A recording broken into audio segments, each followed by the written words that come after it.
Assalamualaikum warahmatullahi wabarakatuh. Selamat pagi untuk kamu yang sedang menyaksikan video pembelajaran ini. Masih di channel Junaidi Fayat. Kali ini kita akan membahas pembelajaran 6 subtema 1 di tema 1 untuk kelas 5 SD. Adapun materi yang akan kita bahas pada video pembelajaran kita kali ini, yang pertama adalah menemukan ide pokok bacaan. Kemudian dilanjutkan dengan materi membuat gambar ilustrasi sesuai dengan tema. Dan yang terakhir adalah alat gerak hewan vertebrata dan invertebrata. Ketiga materi ini akan kita coba bahas pada video pembelajaran kita kali ini dengan pembahasan yang tuntas. Oleh karenanya untuk kamu yang sedang menyaksikan video ini, yuk simak dan cermati video ini dengan baik, sehingga kamu mudah dalam memahami materi yang saya jelaskan.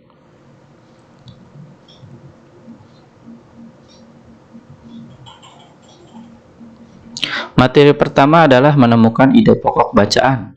Materi ini bersumberkan pada muatan bahasa Indonesia dengan KD 3.1 dan 4.1. Kupu-kupu, nah ini di sini ada contoh ya, misalkan kupu-kupu adalah hewan yang lucu, warnanya indah dan menarik. Banyak orang menyukai kupu-kupu.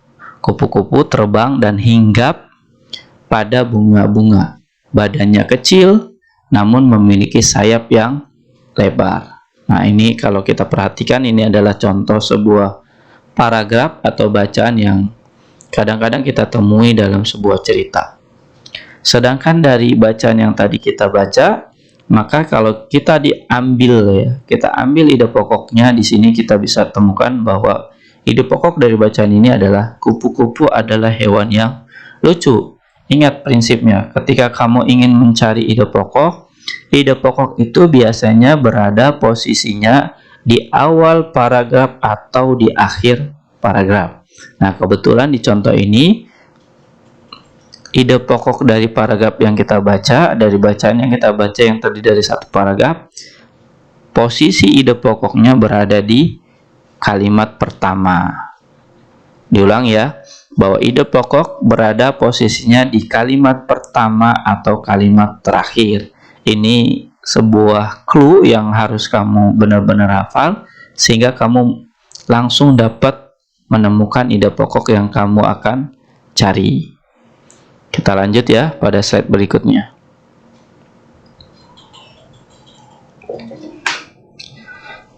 Materi kedua adalah membuat gambar ilustrasi sesuai tema. Sesuai dengan tema, materi ini bersumber pada muatan SBDP dengan KD 3.1 dan 4.1.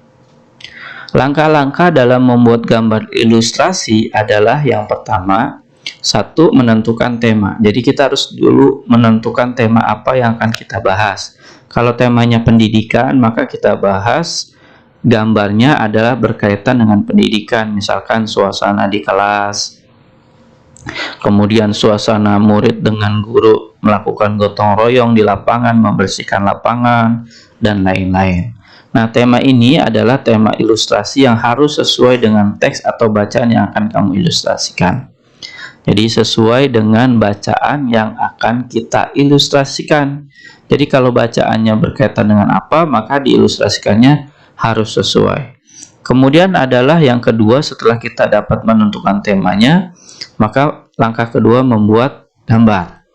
Gambar yang akan kita buat, gambarlah sketsa atau rancangan gambar terlebih dahulu. Nah, sketsa itu bentuknya bisa arsiran ya. Gambarnya berupa arsiran tipis. Ketika gambarnya sudah benar-benar yakin, maka kita bisa menebalkan gambar tersebut.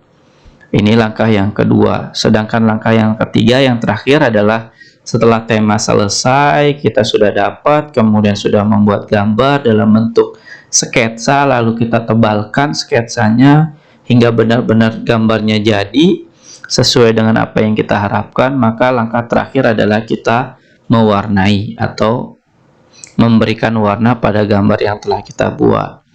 Warnailah dengan pensil warna. Nah, ini yang penting nih. Pensil warna, cat air, spidol, atau krayon. Jadi pilih salah satu, bukan semuanya kamu lakukan ya. Pakai pensil warna iya, pakai cat air iya, pakai spidol iya, atau krayon juga iya. Ini membuat gambar kamu tidak menarik, melainkan nanti gambarnya akan rusak kertas kalau kamu menggunakan gambar yang kamu buat dengan kertas, melainkan cukup satu hal aja. Misalkan kalau menggunakan pensil warna ya pensil warna semuanya, kalau menggunakan cat air ya cat air semuanya. Tapi biasanya kalau cat air itu pakai medianya media kanvas, kalau pakai spidol semuanya, dan krayon begitu juga dengan krayon. Jadi inilah langkah-langkah ketika kamu mau membuat gambar ilustrasi: menentukan tema, membuat gambar, dan mewarnai. Terbayang ya? Mudah-mudahan di sini kamu dapat nih membuat gambar ketika nanti ada perintahnya.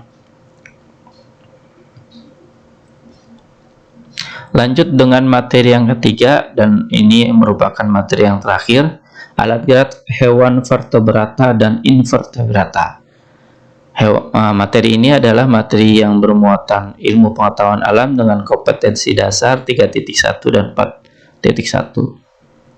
Perbedaan antara hewan vertebrata dan invertebrata, ingat ya, invertebrata nama lainnya adalah avertebrata. Jadi bertulang belakang dan tidak bertulang belakang adalah, di sini. Ini vertebrata, ini invertebrata atau evertebrata. Yang pertama adalah kalau vertebrata memiliki tulang belakang, kalau invertebrata tidak memiliki tulang belakang. Ini posisi paling penting nomor satu yang membedakan kedua hewan tersebut.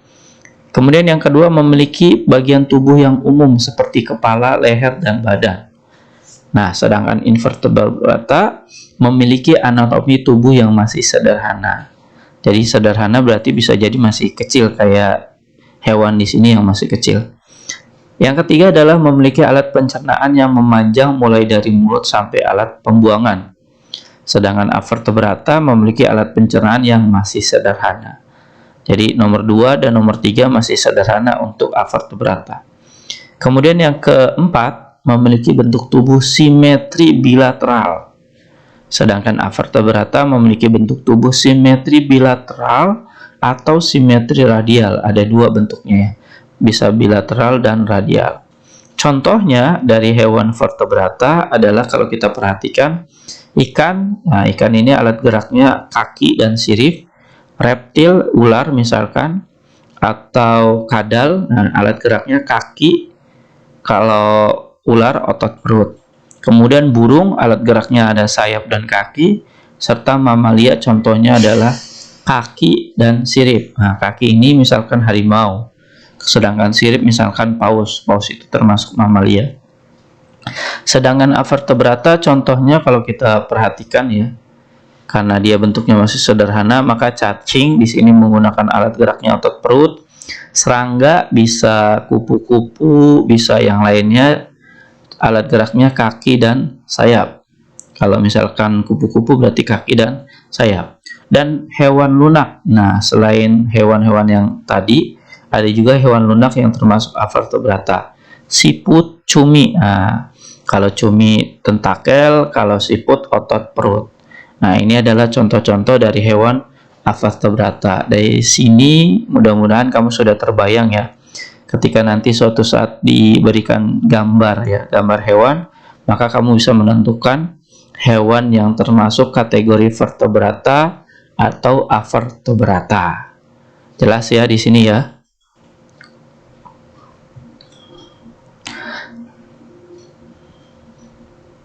Setelah menyaksikan video pembelajaran 3 yang kita sudah pelajarin tadi, silakan kamu jawab soal latihan berikut. Terdiri dari 4 soal, di mana soal latihan ini diambil dari video kita pada pembelajaran kita kali ini. Jawablah dengan jawaban yang benar dan tepat sesuai dengan video pembelajaran yang kita sedang bahas. Jawablah sesuai dengan kemampuan kamu tanpa harus meminta dan menerima bantuan dari orang lain. Selamat mengerjakan, selamat menjawab soal latihan ini. Saya doakan kamu bisa dalam menjawab soal-soal latihan ini dengan jawaban yang benar dan tepat. Demikianlah pembahasan kita pada video pembelajaran kita kali ini, pembelajaran 6 subtema 1 tema 1 untuk kelas 5 SD. Mudah-mudahan dapat menambah wawasan dan ilmu pengetahuan kamu. Terima kasih telah menyaksikan video ini. Wassalamualaikum warahmatullahi wabarakatuh.